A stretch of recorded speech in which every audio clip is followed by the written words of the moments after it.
საქართველოს პროკურატურამ ორგანიზებული ჯგუფის მიერ უცხო ქვეყნის მოქალაქეთა კუთვნილი დიდი ოდენობით თანხების თაღლითურად დაუფლების მცდელობის ფაქტზე 6 პირს ბრალდება წარუდგინა.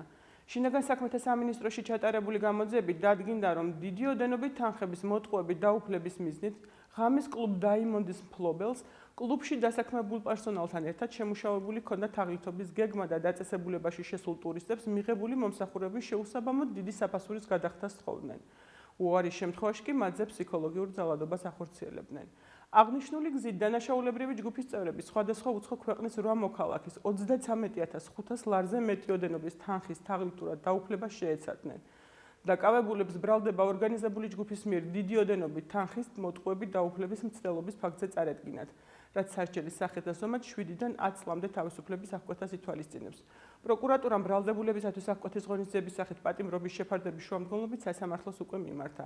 შინაგან საქმეთა სამინისტროში სისხლის სამართლის საქმეზე გამოძიება გრძელდება.